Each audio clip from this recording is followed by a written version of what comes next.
Well, hello everyone.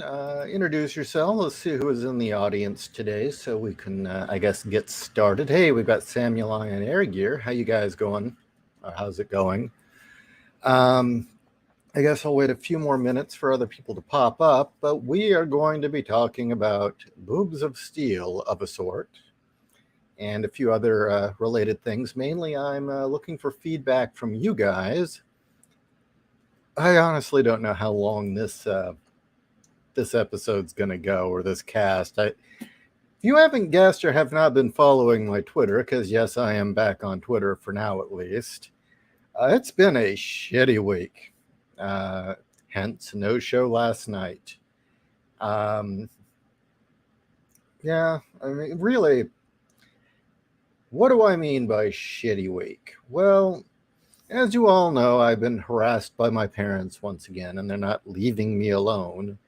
Got in depth on that last week, and the problem is when you finally start seeing the past and start to get a clear look at how things really were, and you have the ability to look at the past through the benefit of hindsight and realizing that that part of your life is completely behind you and you can think about it.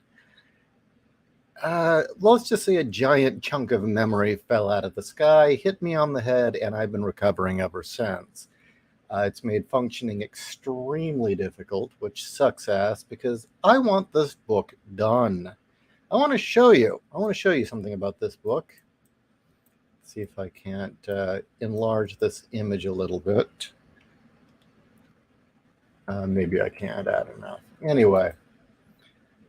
I don't know if you can see what I've got on screen here, but that is where we're at right now with the chapters. And as far as I'm concerned, that's everything. I don't expect it to get any longer, and I can even go down the list here and tell you which ones are thoroughly done.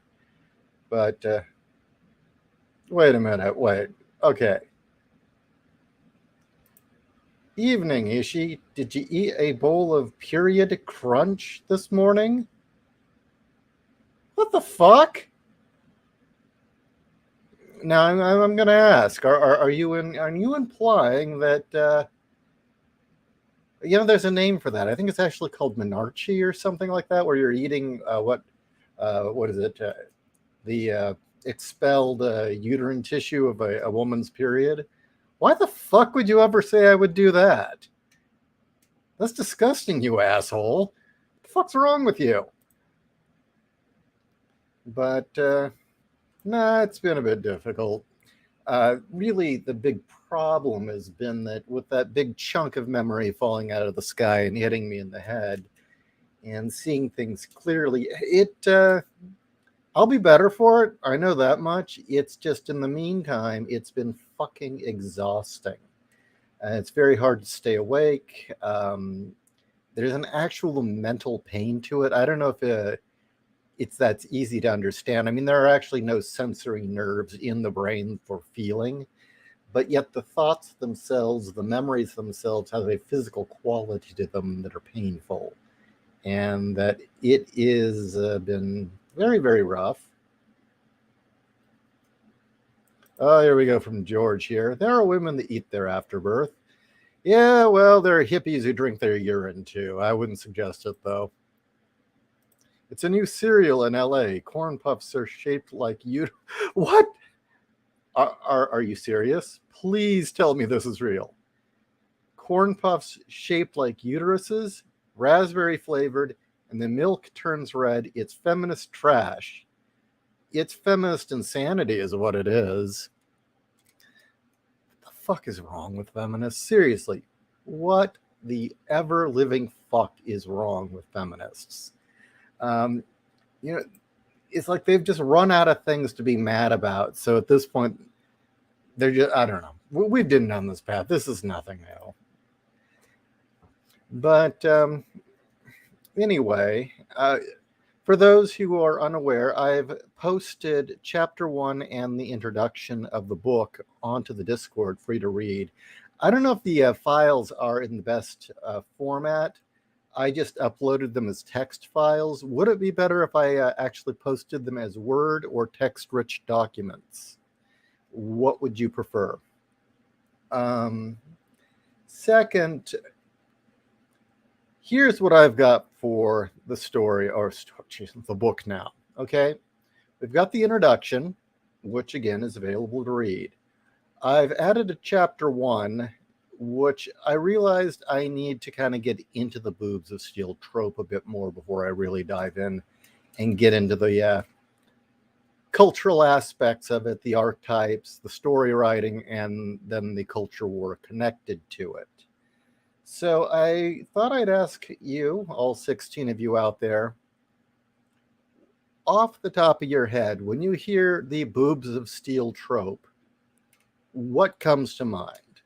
What do you need immediately answered for me to continue before I dive into why feminists hate boobs, why apparently communists hate boobs, and just the ever spiraling insanity of it all?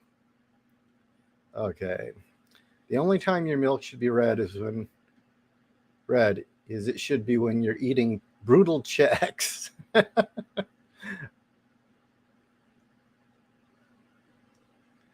My only suggestion going forward, artless variant. I don't know what that means. So yeah, here's where we're at. I've got my introduction. It's already up on the Discord to be read. Love to hear what you guys think. I think it's pretty much that's done and perfect.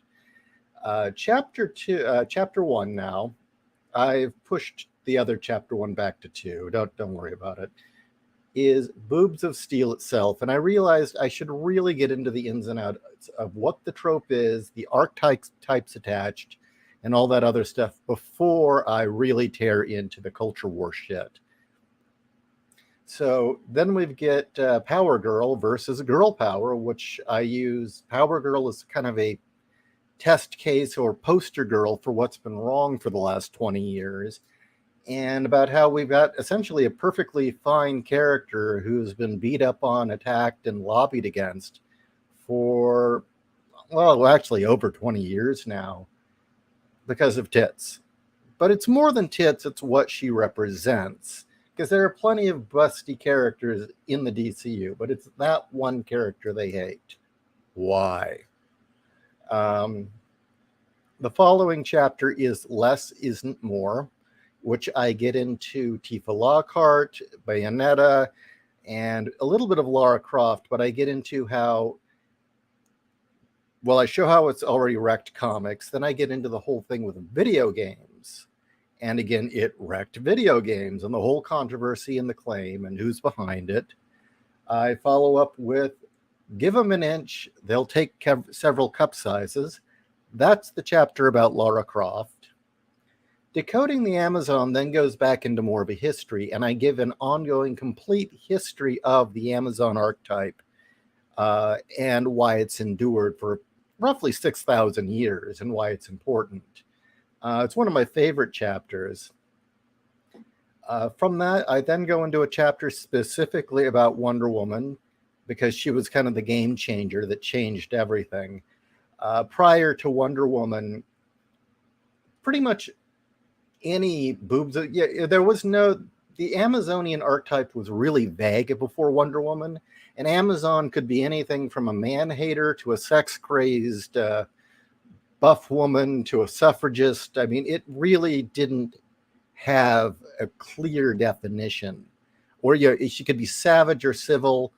And Wonder Woman's kind of solidified our modern archetype of what an Amazon is. And because she did that, then suddenly all these other sub-archetypes spun out of that, like the Valkyrie, the bad girl, the tomboy, and there was one more. I'm not remembering right now. I'm very tired. Chapter 7, I get into divining female strength, and that gets into specifically what is female strength in a symbolic and literary sense as well as a real sense. Because I think that's something we've lost sense of and we don't really understand anymore. And the feminist movement and definitely the gender warriors have absolutely no respect whatsoever for feminine strength. And the big conflation with the boobs of steel archetypes, and this is why I feel they're so damn important, is there's a difference between characters who are just eye candy, okay? And there's nothing wrong with eye candy. There's nothing wrong with just the pinup girl. But there are certain characters out there that exist, and the large breasts and round hips aren't just there to allure. They're a physical representation of feminine strength outwardly because, well, let's face it, you want to symbolize male strength, you cover them in muscles. That's masculine strength. So female signifiers, exaggerated, reflect feminine strength. And since they're more subtle, it's really important that these boobs of steel archetypes turn the subtle to more physical. So I get into that. We get into then the Princess of Power and the nightmare that's been done to animation and She-Ra. Fear of the Feminine, getting into why this is all happening. The Red Menace, which is an interesting one because I start with Robert Heinlein and how he essentially went from being a socialist to a hardcore libertarian. And I weave together, basically, I prove that this shit, all this anti-boob stuff, all this gender shit, it all goes back to postmodernism and communism. And it is really disturbing. I didn't expect to find this while writing the book. Communism is tied to the whole fucking thing. Anyone screaming about how we need to get rid of Wonder Woman or busty, beautiful character woman warriors and femininity, it ultimately always leads back to Marxism. It's fascinating. The female man versus the impossible woman, that gets into the fact that in the 70s, there was a push, and there was a sci-fi writer, Joanna Russ, who had written a book called The Female Man. And it was her ultimate feminist novel, and it's considered a classic among feminists. And it's about a war of the sexes where women eventually get rid of gender entirely by making language completely and thoroughly so confusing that you can't tell men from women anymore. And then they kill all the men off with a plague, and then they live in a lesbian utopia where all the women look like men. The Female Man. Versus what Joanna Russ called the impossible woman. And what was the impossible woman? Well, those were Amazons and femme fatales and bad girls and Valkyries. And she thought those were awful because they're impossible to be. And kind of comparing the two and what this is all about. And then the very final chapter is Hero's Journey. My argument being is that these boobs of steel characters are vital because they can take the male hero's journey and retain their femininity.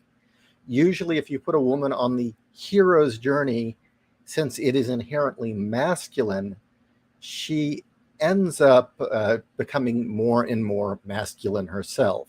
Boobs of steel characters don't fall prey to that. And that is one of the reasons that they're so damn important, is that they can walk that masculine path without ever losing their womanhood and the power of being female. And then I have an afterword about the cultural impact of this and how we need role models.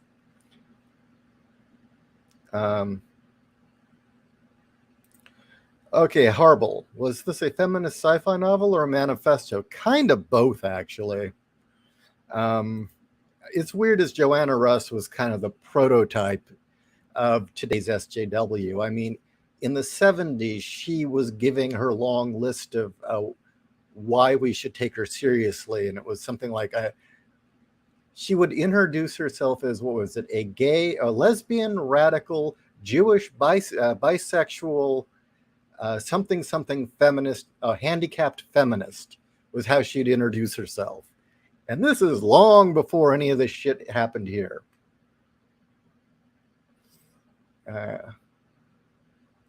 Okay. Well, it's interesting that you bring up Alita Battle Angel, because she's the test case that I use in that chapter. Is I show Alita as being able to take the masculine hero's journey and remain feminine. She's the example, and then I compare her to Rey from Star Wars.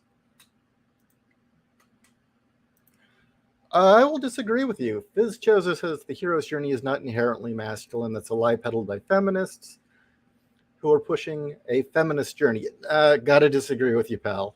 No, the hero's journey is inherently masculine. It roots back to an actual tradition that goes way back to the Paleolithic era of the manhood trial, in which a boy becomes a man. And one of the reasons that the hero's journey is has been so universal is because women have always known when they're women.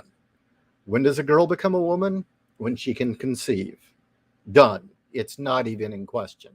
And she immediately has worth within the tribe. Meanwhile, when does a boy become a man? Really? I mean, by a certain age? So there were these, this is a universal apparently, but it goes back to the, was it the Paleolithic or Neolithic? I don't know.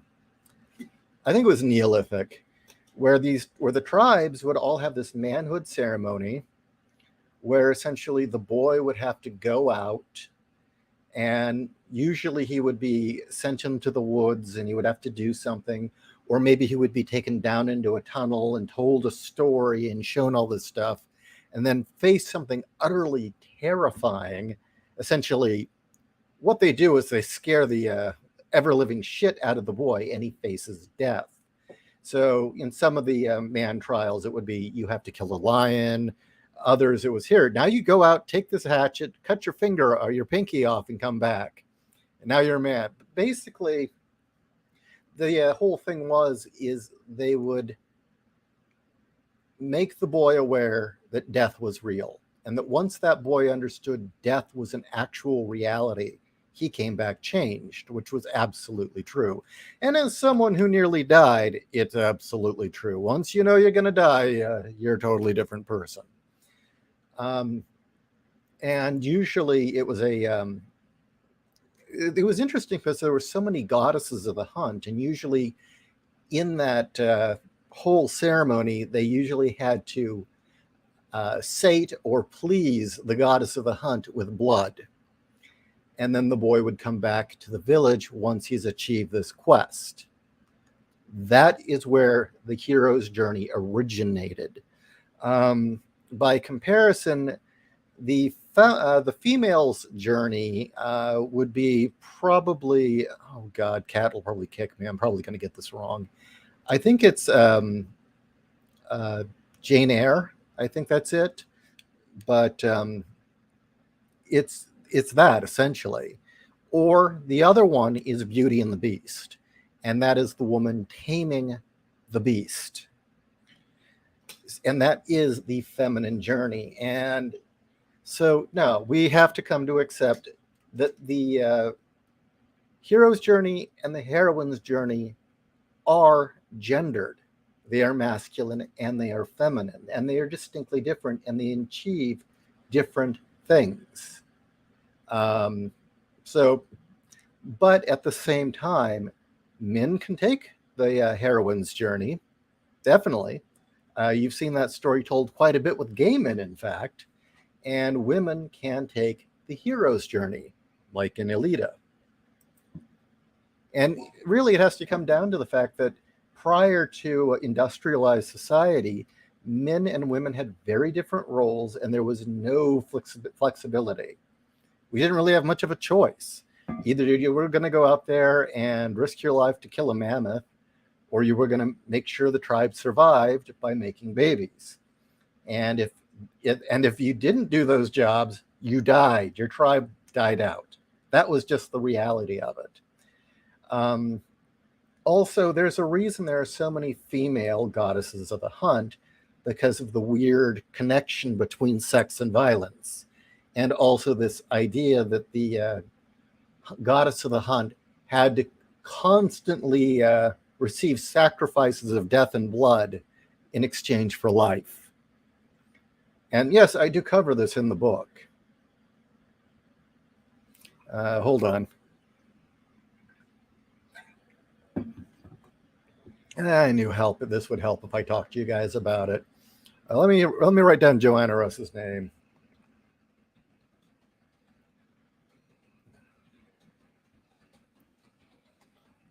Bitch is crazy, seriously. And she was a proud man hater. She actually wrote an impassioned plea for Valerie Solanas in the Village Voice, talking about it really wasn't her fault and we should all sympathize for her and the dude deserved it.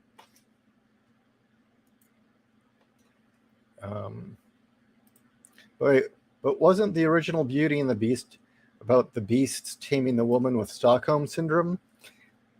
That's a very difficult question, Dark Stranger, because how many different versions are there of that story?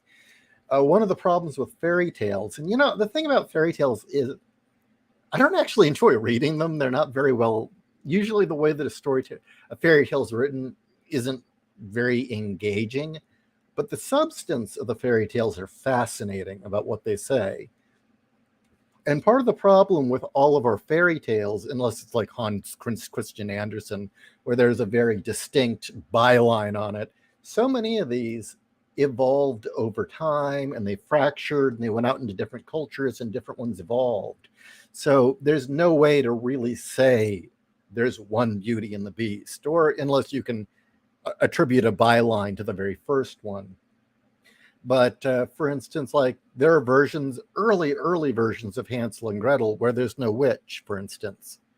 There is a Russian tale where it's not a witch at all, but Father Frost adopts adopts a girl who's abandoned out in the woods to starve to death. It's the whole story of Hansel and Gretel is a metaphor for famine anyway. But we're going off topic here. Hey, Fair Maiden, I'm really sorry I have not responded to any of your emails. I don't know how much you've been paying attention to the show. Life's been shit lately. Maybe I'll call you and tell you about it, but you've got your own issues to worry about right now, so maybe not. I don't know. I hesitate to even get into what's opened up in my head because it's one thing to live your entire life being aware that certain things happened to you. It's another to see them very clearly, see them through the lens of reality, and realize that any decent and sane, rational person would have recognized something was wrong and done something about it. And me having to come to terms with the immense, massive amount of hatred I am now feeling for the woman who raised me and what she did to me. No, it wasn't sex stuff. It was violence. It was physical abuse. I mean, it was weird. For so long in my life, that happened. But whether I like it or not, I'm processing it now. But then that's kind of how I've always been. When my grandfather died, he was on his deathbed, and everyone's outside chattering among themselves, being dramatic as this man's laying on his deathbed. And it was me and a cousin, and no one else is in the room. And he's laying there, and he starts kind of making some noises, and we think he's trying to say something. And he sits up, opens his eyes wide, looks at me, and just belts out the most horrific wail of pain, and then drops dead. And my other cousin reacted very badly, but to his credit, held it together just fine. I didn't react. My only thought was watching it happen and thinking to myself, well, that's going to fuck me up later. And I continued on with what needed to be done. I didn't feel a fucking thing. I just knew it was going to fuck me up later. And I guess that's where I am right now. But anyway.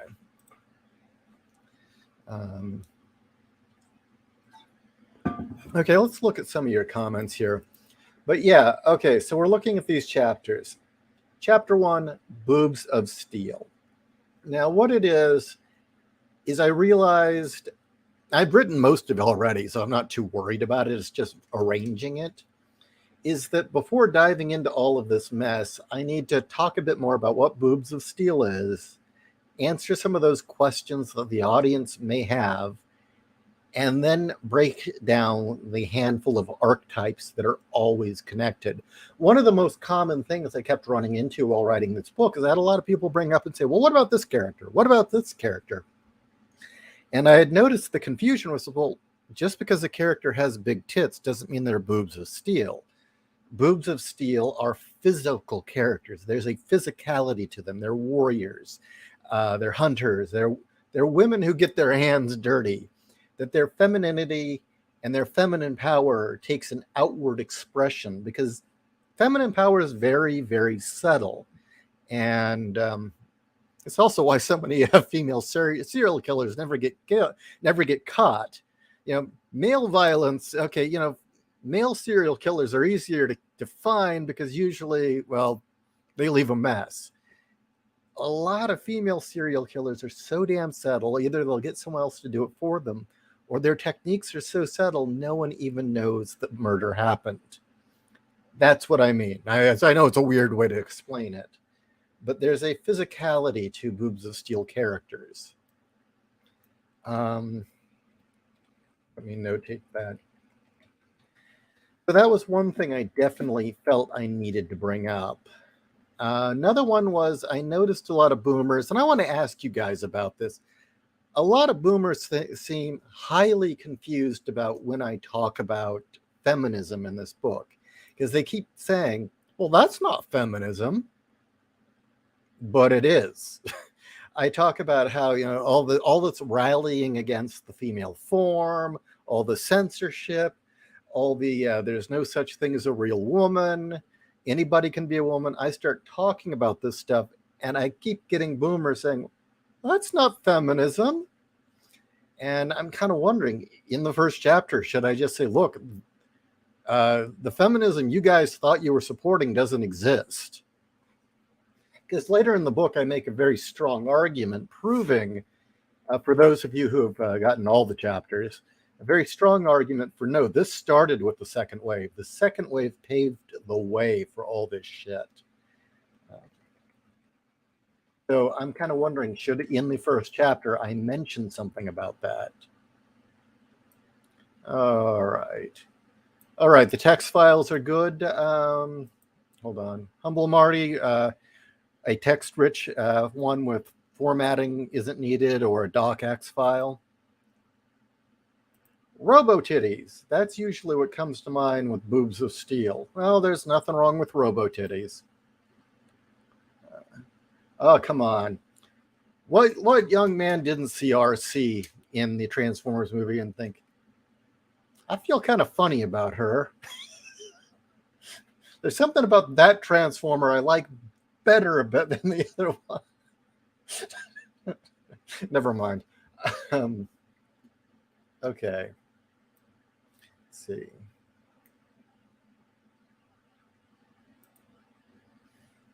I honestly don't want to read any Power Girl comics due to the terrible knockoff story killing the character for me. I'm not familiar with what you're talking about. In my chapter about Power Girl, I talk about how basically Connor and Palmiotti destroyed the character. And I get into the fact that she once was essentially the poster girl for the Boobs of Steel trope. She was the awkward tomboy with big boobs who didn't give a shit. And Palmiotti and Gray turned her into a boob joke and the butt of Harley Quinn's jokes. And it's just an ongoing attack. You were thinking it would be better if it had an encyclopedic layout? Uh, huh. That might be a lot of work. I don't know if I want to get this book out ASAP. Also, I'm not entirely sure what you mean by encyclopedic. Could you expand upon that? Yes. Hi, Michael Connor. Hail Lobster, unbreaded. Aunt Boob might be conflict with some women fell between sexual liberation versus instinct for modesty. Um, anti. Well, what it was there was a split in feminism that started with Wonder Woman. Actually, no shock here, right? It started with Wonder Woman, which was when um, Steinem put Wonder Woman on the cover of Ms. Magazine, and the half the readership shit bricks over it, and it caused a civil war, a falling out between her and Betty Friedan, and that civil war never ended for the second wave. You had Steinem's, women can have it all feminism, and then you had Betty Friedan and the lesbians and the Andrea Dorkins and the raging bitch feminism. Now, that's not a defense of Steinem. Steinem was a raging bitch in her own right. Just, she was fucking crazy. Still is, actually. But yeah. What was the question again? Okay, Horizon. That would make it flow to the main thread easier. I know what kind of layout isn't easy, but it would make the chapters on Discord more readable. I still don't. Do you mean I don't know.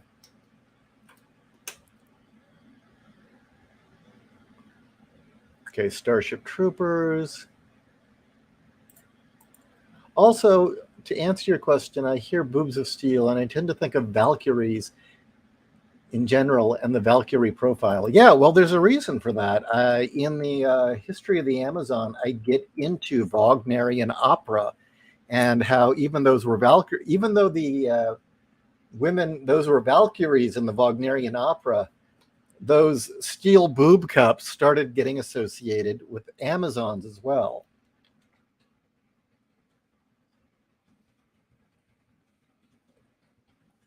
Okay, let's keep going with the comments. I don't know if Joanna Russ could just see the future. I mean, she was advocating for this shit, so I think she's partially responsible.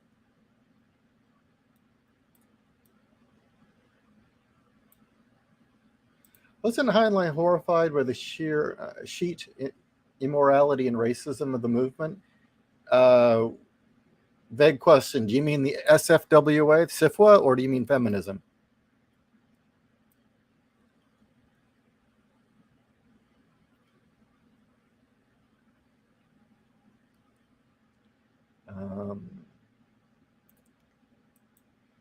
Joanna Russ is dead now, so I don't think she identifies as anything.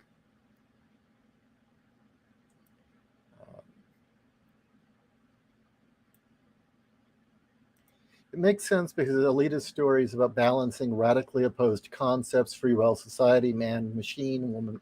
Yeah, it's a great film. It's one of the few good films to come out in the last 20 years.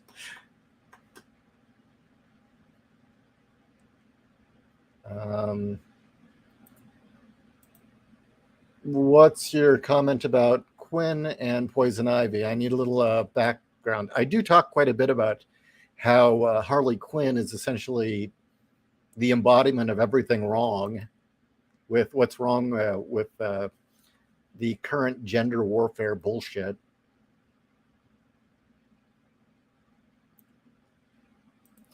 Flaunting your pronouns and identifiers is peacocking. Yeah, it basically is a pay attention to me thing.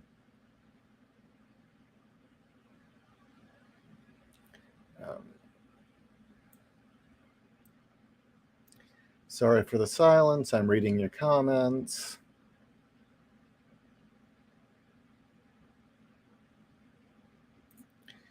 Trenton says, well, miss you, Trenton. I need to give you a call and hang out for a bit. Or I know gas is expensive now, so I don't know when we'll be hanging out next.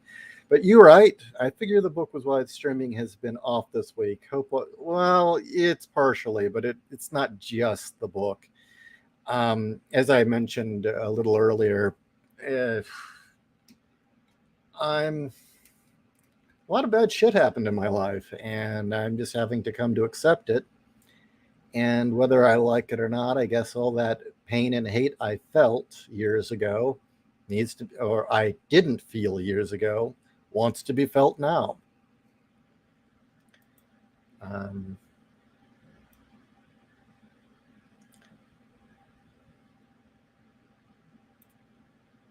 Valerie was just a helpless little girl, Joanna Russ. Yeah. No. Yes, you're right, Humble Marty. Joanna Russ's introduction did read like a Twitter bio from an SJW.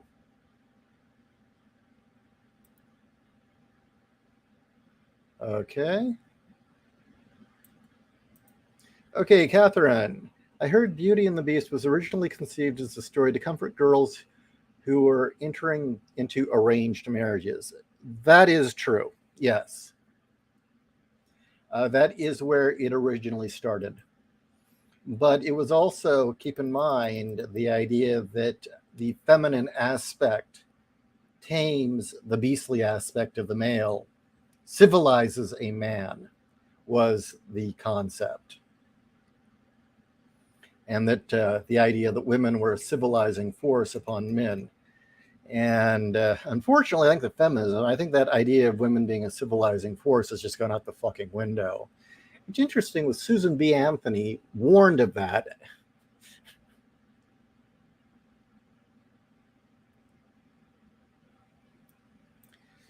Dark Stranger says, life is always shit. We either bend or break, bite and chew our way through it.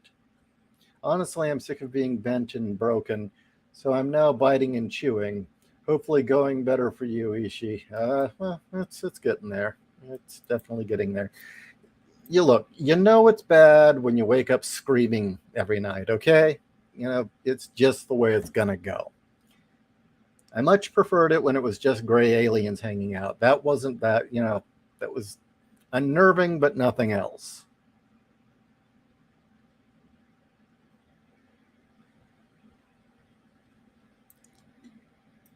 Oh, where's my chapter 10? I don't think I'm going to have a chapter 10. These keep getting renumbered, so Red Menace is probably chapter 10. I'm sorry.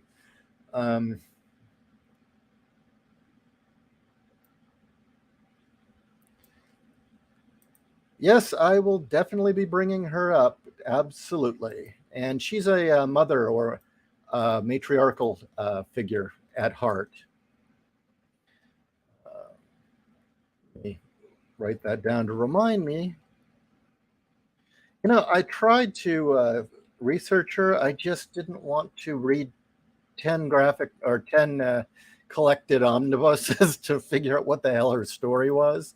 And I even tried reading the online synopsis of her story, and I was just blown away at just how long it goes on. I'm beginning to understand why Naruto is so popular. Some boomers don't realize that feminism had different waves. Yeah, and I'm finding that a lot of boomers also didn't realize that what they were supporting, they didn't really understand what they were supporting even back in the 60s and 70s. They were waving the flag, having no idea what that flag stood for.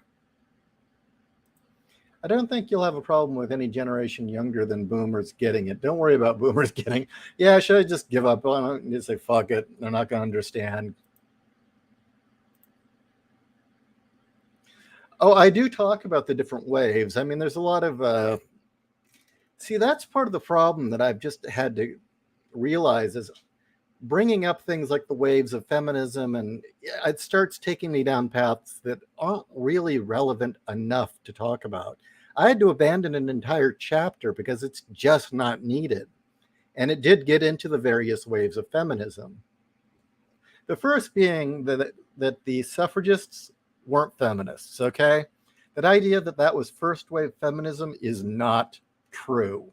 That is revisionist history. It is bullshit.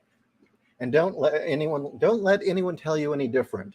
The feminists of that era were distinctly different than the suffragists, because the suffragists believed in matriarchy. I shit you not. They were matriarchists. And the original feminists of their era just wanted equality.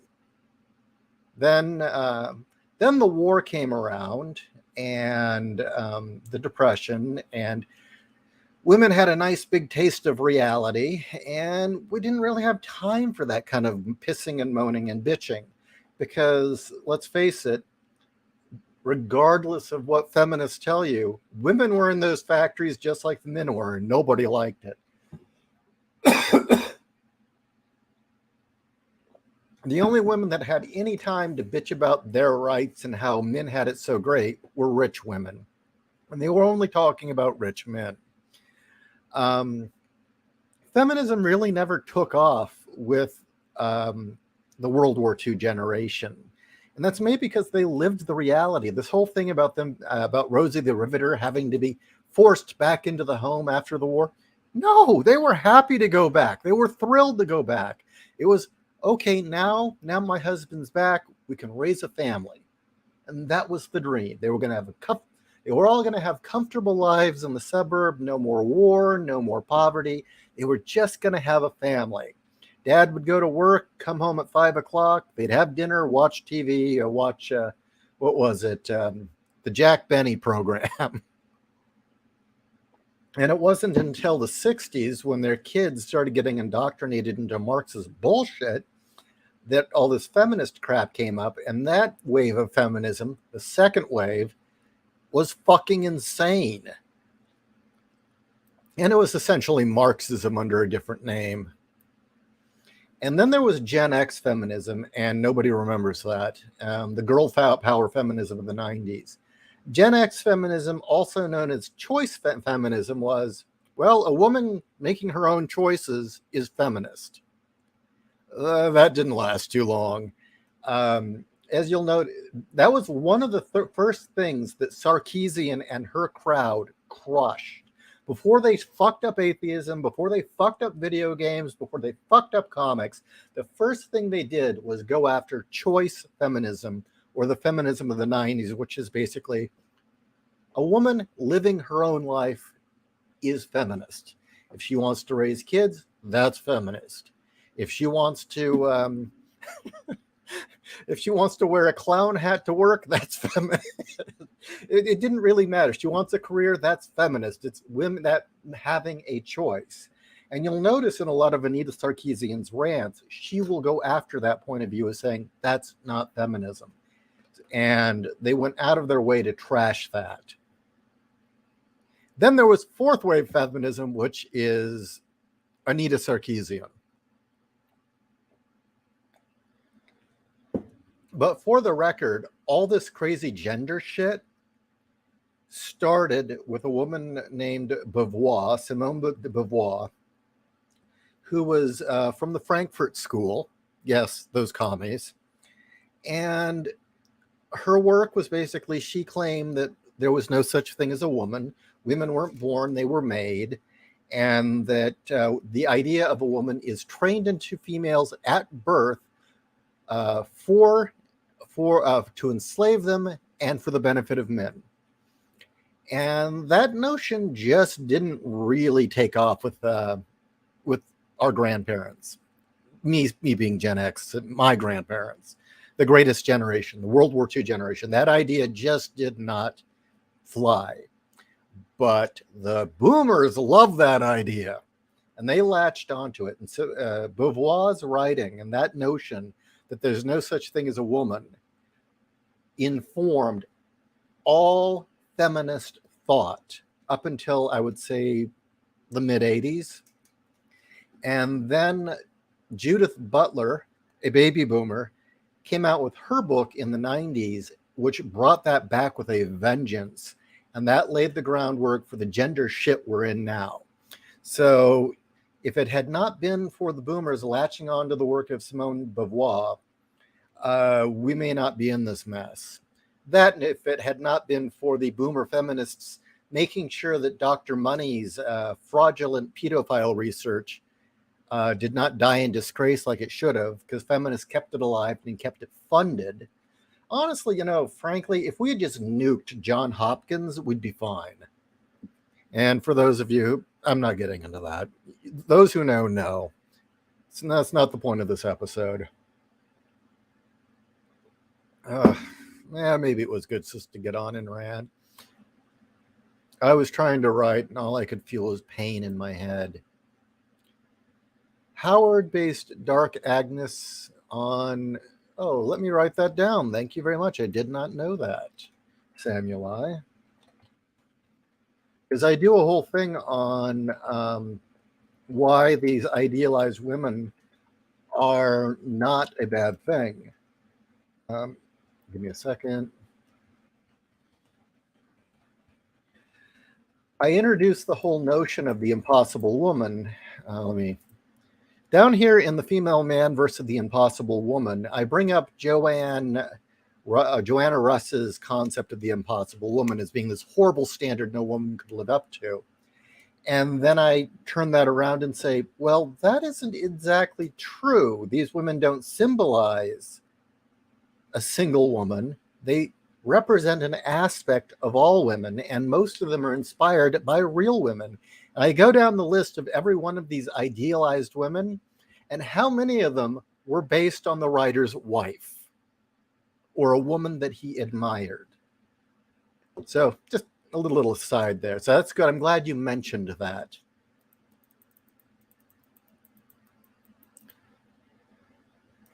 Most boomers only need the pillow. Well, that's pretty harsh, because in all fairness, a lot of those conservative boomers tried their damnedest to push back. Now, granted, we also had the religious right that just really shitted everything up. The whole Jerry Falwell generation, they shitted everything up. But the fiscal conservatives and the traditional conservatives that, like Kat's dad, did their damnedest to push back on this, but they were fighting a losing battle. But the ex-hippies, yeah, fucking pillow for all of them, seriously. I am so fucking sick of the love generation. They're the most hateful bunch of shitheads I've ever met.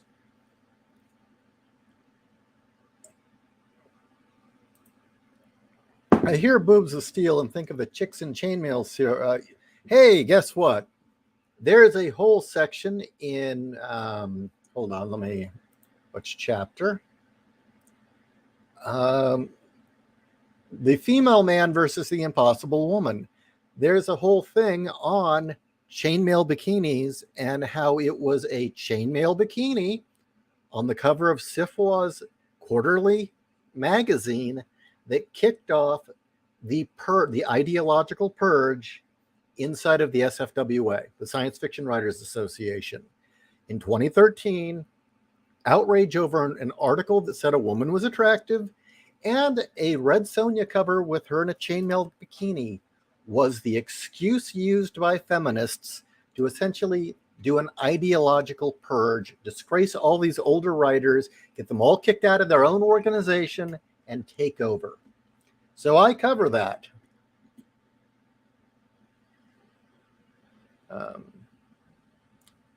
Okay. Did Ishii contact Laurel K. Hamilton's stemming from... Oh, no, we didn't do a Monday night show. Partially because I was feeling like thorough shit, but there were also... Janelle's kind of going through a rough time too right now. I don't feel it's my place to say what's going on, other than a loss in the family for her, and she just was in not the headspace to talk. Although, if you want to wish her all well, I would encourage you to do so. Janelle's... I'll let her explain it when she's ready. Losses in the family are never easy. Okay. When I hear Boobs of Steel, I think badass women leaders, strong women, strong in different ways, but equally noble. I think of them as a lesson as to be them, to be like them, and not how to not or how not to be like them. Yeah, because there are boobs of steel characters that are not admirable, like maybe Ilsa She-Wolf of the SS, or I don't know. Some of the bad girl heroines are a bit questionable, but some of the bad girl heroines are also great. Um, but the fact is these characters serve a very vital function in our culture, and writing them off as simply sex or eye candy for men is a massive disservice and a simplification of reality.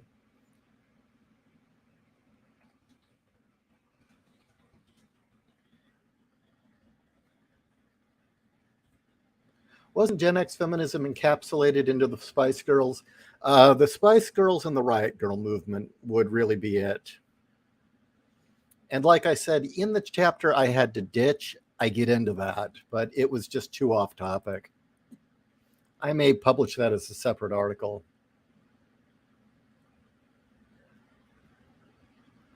Um, let's see.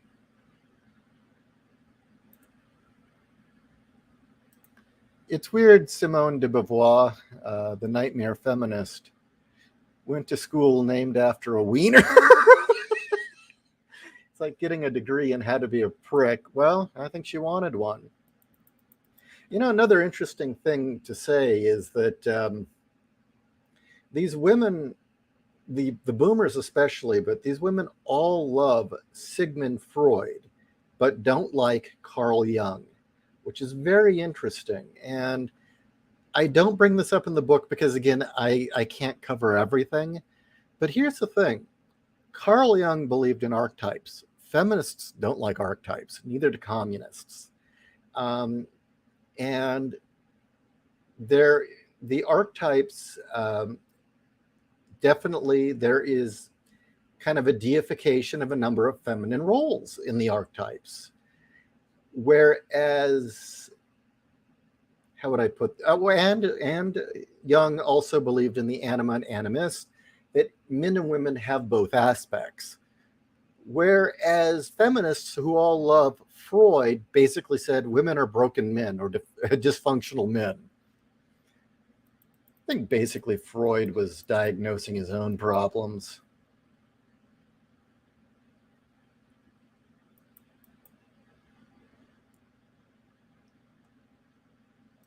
Oh, so is this what my bouncer chapter file needs? Looks like taking notes. Okay. Blood and Thunder by Mark Finn is a great biography on Howard. I need to. I need to. Yeah, I need to check that out. Every woman in my family is curvy, not power girl levels, but I can see where the idea comes from. I don't think the later millennials give boomers a. I'm not sure what. Yeah, sorry. I'm Gen X, and I don't remember Gen X feminism. Well, it's because it wasn't the beating that it is now. I mean, don't get me wrong. We had feminists back in the 80s and 90s, like the real nightmare ones we have now, but they were mostly confined to college campuses, and nobody talked to them because they were horrible, hideous people. And they all kind of waddled out of their feminine women's history courses, and everyone avoided them because they were miserable people. But on the whole, Gen X feminism was basically about freedom of choice. That was it. Oh, and it was also about, let me tell you what I want, what I really really want, what I want, what I sorry. Um,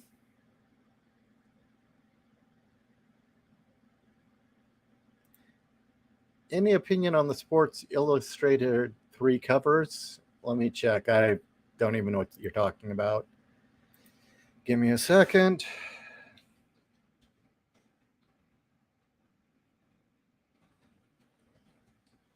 Okay, so while you're all here, again, please list in the chat right now what you want to know or what you feel you need to know immediately when entering the Boobs of Steel book.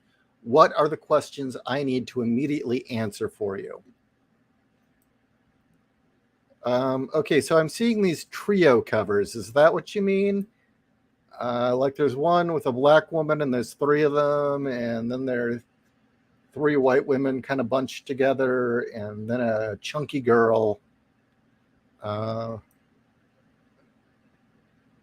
sure what's the significance of this other than they're putting fatties on the cover now, and an old lady apparently.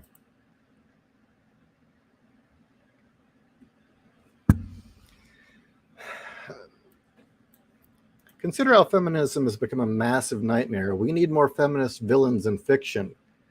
Yes, we do, and it's a real shame that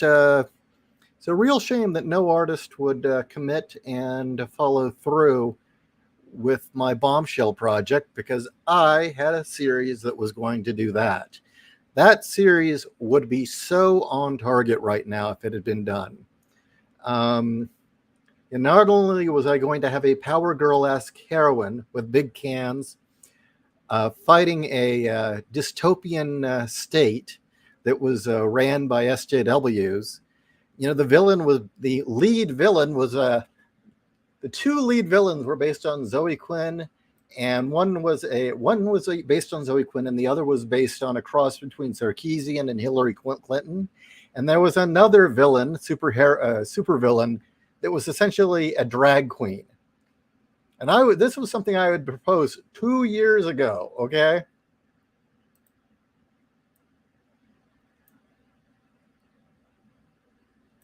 The old lady is Elon Musk's mom. Okay.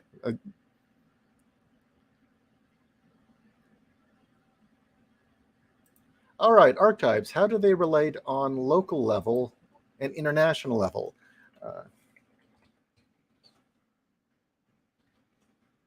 I'm writing that down.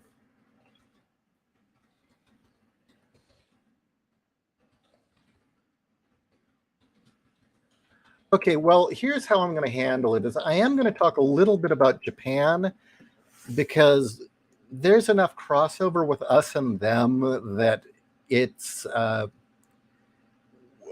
let's just say that the back and forth between our two cultures has been enough that they've influenced us and we've influenced them, and so therefore they've contributed to this archetype quite a bit, and Go Nagai is a major player in that, whereas the rest of Asia not so much. And for that reason, other than Japan, I'm primarily talking about Western archetypes and Western culture. The situation is very, very different, especially in China. And that's partially because the Chinese archetypes and Chinese beauty standards are government enforced. They're not really organically developed. You know, women aren't like, okay, boobs and hips and waist.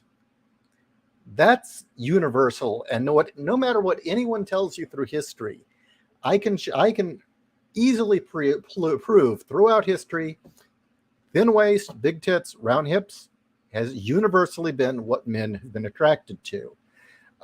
In China, the ideal wife or ideal woman has been state imposed, and don't you dare stray from it or else. And that is why when Japanese idols, the cutesy girls in bikinis, did a photo shoot in China, the government had staged protests and had people trying to attack the idols because they were dirtying up Chinese purity with their westernized hoary sluts, essentially. I know that's an Islamic word, but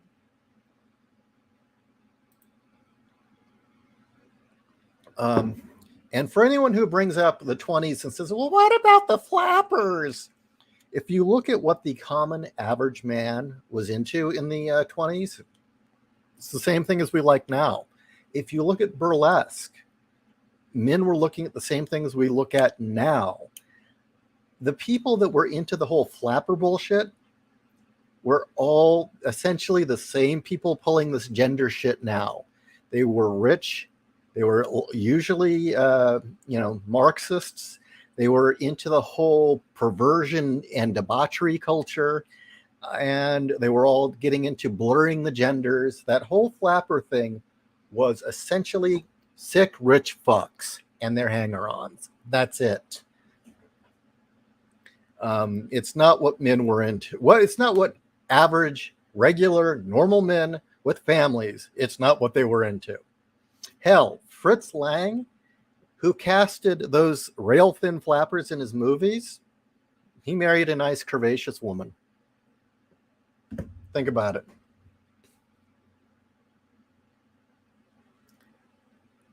Measurements, or wouldn't I?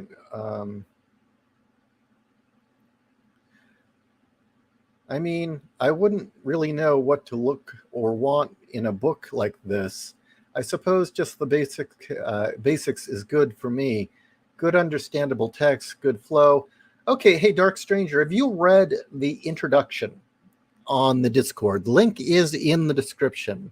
In fact, all of you, if you have not looked, if I have not sent the introduction to you, link in the description to the Discord, read the introduction. And then tell me, well, what things do you think you need to know immediately going in before I proceed into the culture war?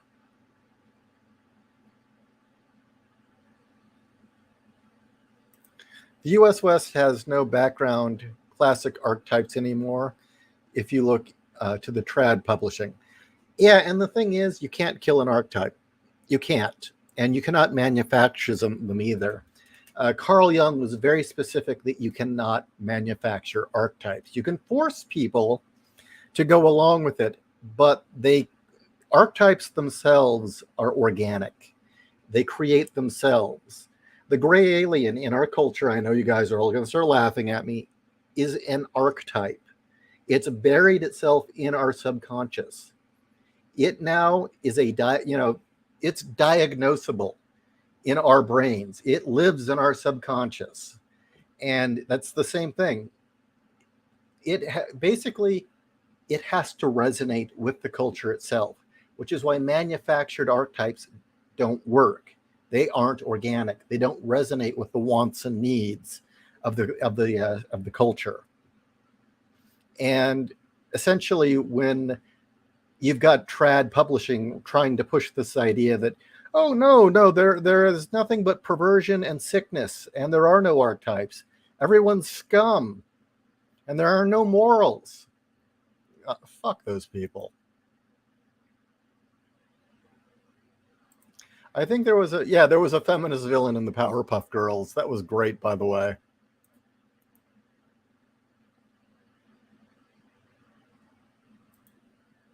Horizon Talker, is this a lewd book? And if not, why are Boobs of Steel a topic I should be interested in? This is very good, thank you. I'm going to copy this one down. Give me a second. Now, I'd like to rig it up so that I could have hold music playing every time I have to stop.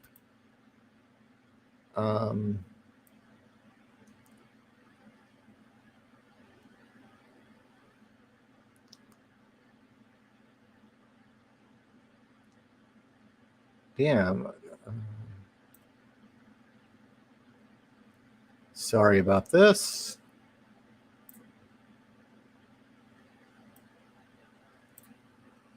Okay, so Horizon Talker says, is this a lewd book?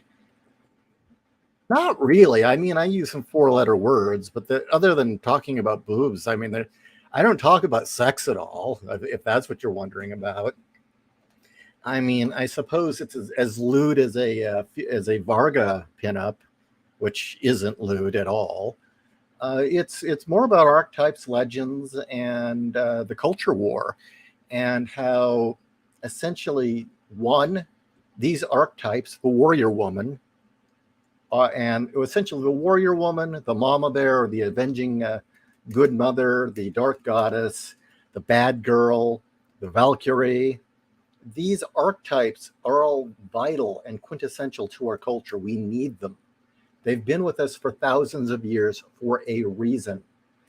And then I get into the culture war that's trying to stamp them out and take them away.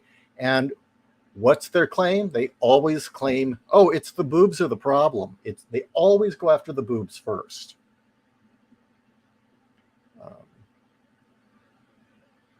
Have you read that Hideous Strength?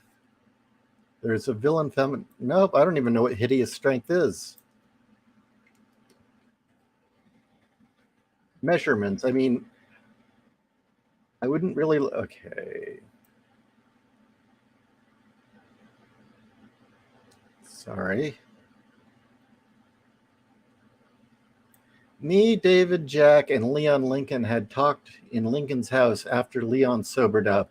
Together, we concluded David Jack's girlfriend is very wise to reject the. Oh, that has nothing to do with. Well, I guess you guys are talking amongst each other. The West U.S. has no. Oh, we got it. We already talked about that. And by the way, for those of you wondering, Fiona has been a complete fucking literary goddess in this book. Let me tell you, Fiona is quoted several times throughout the book because if there is a woman other than my wife, Kat, that will lay down the law and just say it as it is with no fucks given, it's Fiona. I don't refer to her as Fiona Wolf. I use her byline as an author, but yeah, there are a number of times where she just lays it out as it is. She no fucks given. It's great.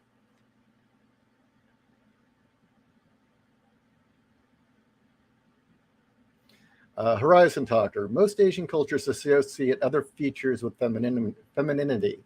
The Japanese boobs focus has been culturally preserved through kabuki theater. Yeah, among other things. And even then, the Asian culture one, that's kind of a hard call because, I mean, technically, India is the largest part of Asia. And boobs are a big deal in India, but for its own reasons. And then you've got Vietnam, and because of the French colonization, those women are curvier. And so then there's that, and it's a different world, and it's a different culture. And really, it's Western culture that I'm focusing on primarily because that's what's under assault. And of course, the shithead feminists and gender warriors are also attacking Japan. Why? Because these people are fucking fascists. Okay, Gordon Goodbrother says, oh, where'd it go? Men who like Amazons and the men who seem complicit in their own destruction are not the same. Not sure what that. Again, you're losing me. I need some context there. Okay, Yang. Well, you might know better than me, Yang. I have to disagree with you on Chinese beauty standards. The government wants they for beauty standards, but the average person in Japan likes the Japanese Korean fashions. That's why you see so many feminine. Write me an email on this. This is fascinating. I don't know about this. I was just going off of what I know about the Chinese Communist Party and their enforced ideas of what the ideal Chinese woman is, but also sexy cyborg Naomi. And the fact that if you've ever seen her, she's got gigantic tits, implants, and dresses very sexy. She had said that basically she doesn't get any harassment and that the average Chinese man is actually kind of scared of her because she's such a divergence from the norm, and that her tits intimidate men there. Of course, that's just her one opinion. I mean, China's a gigantic nation, and there is regional differences. I mean, the North and South alone have massive cultural differences.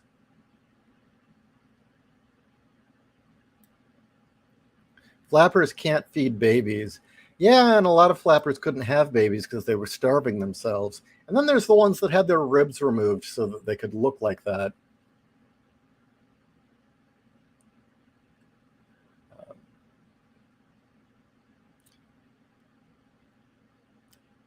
Um, can't force a meme. Carl Pepe Young.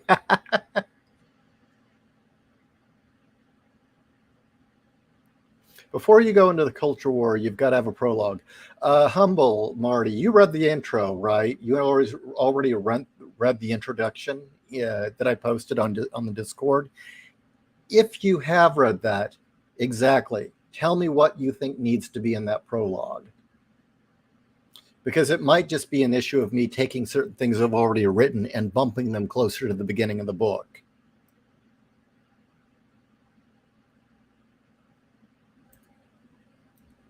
Okay, James Anthony. James Anthony writes, question I would need answered in the book. Does the interest in large breasts only stem from prurient interest, or does it go beyond that? Okay, using nice big words for me. And for those prurient, and I'm guessing you mean like puerile? No, let's see.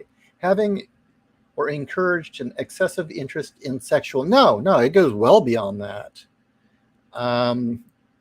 Because it's not just sex that those breasts symbolize and represent. And now, when feminists go after them and start complaining about boobs, they always throw out the sexism thing. Oh, it's just eye candy for men, the male gaze, objectification. But that's absolutely not true. I mean, for instance, let's take Tifa Lockhart. Oh, yeah, we all like looking at her big cans. Don't get me wrong. She's sexy. But her as a character, every aspect of that character was decided upon symbolically. Her black and white color scheme was based on the yin yang. Her name, Tiffany, or Tifa is short for Tiffany, but is also a reference to the tree of life and what aspect of the tree of life. And what do those big boobs signify? Not just allure. In her, those big boobs represent she is the mama bear. It's a matriarchal sign. It's motherhood. It's the protective mother is what those big tits represent. And that's very important. We acknowledge that. And to go a step further, and I believe I mentioned this in the introduction of the book, that here's the thing with breasts. They are a symbol of life, pure and simple. Breasts are a symbol of life. They nurture, they warm, and they attract. And so for that reason, when you put a sword in a man's hand, he has the power of life and death. You put a sword in a woman's hand, she has the power of life and death. But if you take that sword away and she's curvaceous, she still has the power of life. Think about that. There is a symbolism to what those breasts mean, and it's not just sex or eye candy. Now, it's how it's portrayed is the other thing. And I do get into that on the whole thing about She-Ra, is they kept trying to claim, oh, well, the old She-Ra, she's just basically a porn star running around, enticing little boys. It's like She-Ra was never shown in the old show in a sexual manner. Having a womanly body does not mean sexualized. She is a sexually mature woman, yes, but the old She-Ra was not sexual or sexualized. Now, if you had had her in a pinup painting or rolling around on the ground macking with a cat girl like in the new series, yes, that's sexualized.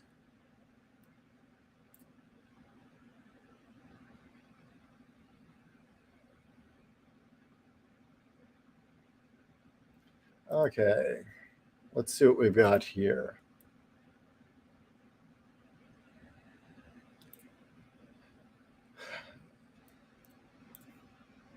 Oh, yeah, sexy cyborg Naomi. Yeah, she is hot.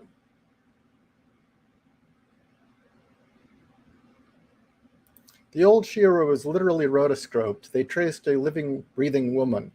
Well, here's another one. How they've essentially turned Sonya Blade from Mortal Kombat into kind of being this very well, she looked like Cynthia Rothrock. For those of you in the 80s, you know who she is. And she went from having that hard-bodied beauty, they turned her into a she-male because, well, that's more realistic. Excuse me, that character was based on a real person, and there was a real woman in the original game who was photographed and digitized for the game. So don't tell me what's more realistic. The problem is the problem is to these people everything is sexual. Nothing can just be. That's for sure. Well, Will, I don't have to get you started on Mortal Kombat because let me tell you, in Chapter 3, Less Isn't More, we have Varo Dark just going off on Mortal Kombat. And man, does she tear the game makers a new one regarding Mortal Kombat. She really tears them up and tells it how it is. It's pretty awesome.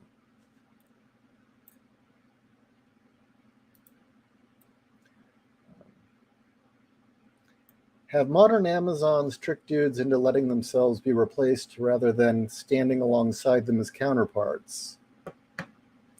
Can you name a modern Amazon? I mean, the Amazons are an interesting one because I think we've kind of lost sight of what the archetype really means. The modern Amazon, the Amazon herself there are two types of Amazons. There's the Amazon and Dark Amazon. And in Jungian theory, all aspects have a light and dark. And by the way, neither is good or bad, by the way. Both can be evil, both can be good. And the light side Amazon is virginal. She's a virginal figure. She is female purity. The dark side Amazon would be Pam Grier in Coffee, for instance. And Pam Grier in Coffee, she's an avenging angel. Her sister's hooked on drugs. Her boyfriend's cheating on her. And she's a nurse. She's a caretaker. But she's had enough, and she goes on a shotgun rampage to clean up her neighborhood. And she starts shooting dudes in the nuts, and then she finds her cheating boyfriend and shoots him in the nuts. That's a dark Amazon. But a light side Amazon, would be an Amazon who represents purity, would be She-Ra, for instance, or the original Wonder Woman.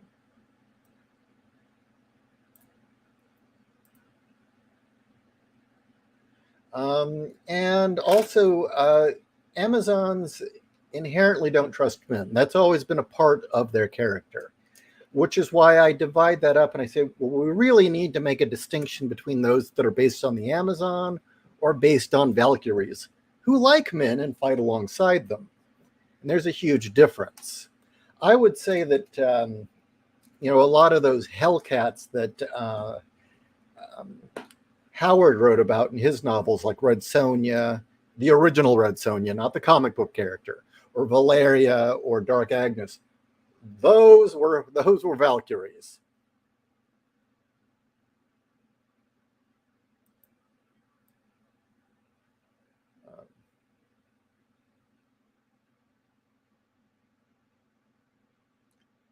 All right, going through here. Just read the intro, nothing comes to mind. Seems covered. Love to talk about the Incredible Hulk series. Grew up. Yeah, well, it was a very interesting time for superheroes back then. People don't really remember it. Thank you, BGC. It was Tiferet, which I'm probably horribly mispronouncing. That's the part of the Tree of Life Tifa represents.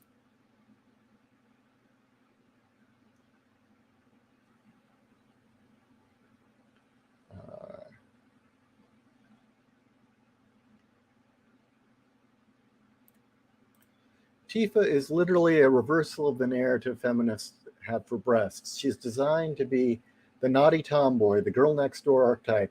but she's revealed as a nervous, shy girl. Yeah. And the interesting thing is in the 90s, she was often portrayed as Japan's answer to Lara Croft, but in truth, she was nothing like Croft other than cup size.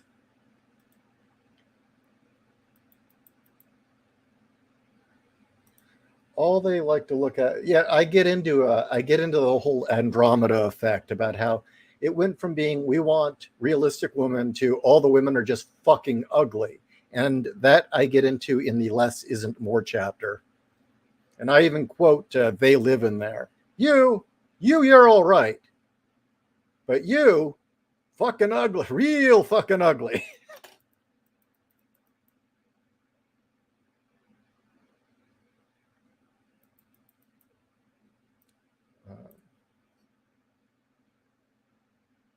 Okay, Sybil in Bouncers. Oh, that's your book, right?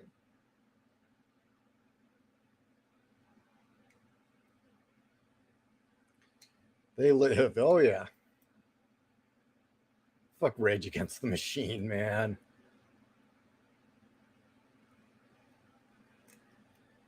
All right. Well, again, I will recommend everyone please go read the introduction on the Discord.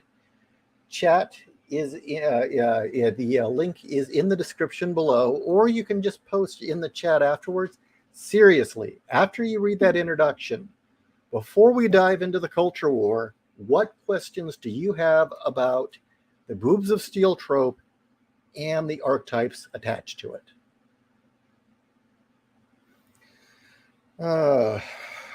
All right. I'm worn out. It's hot in here. I live in a desert, though. I'm going to go get some coffee. Have a nice day.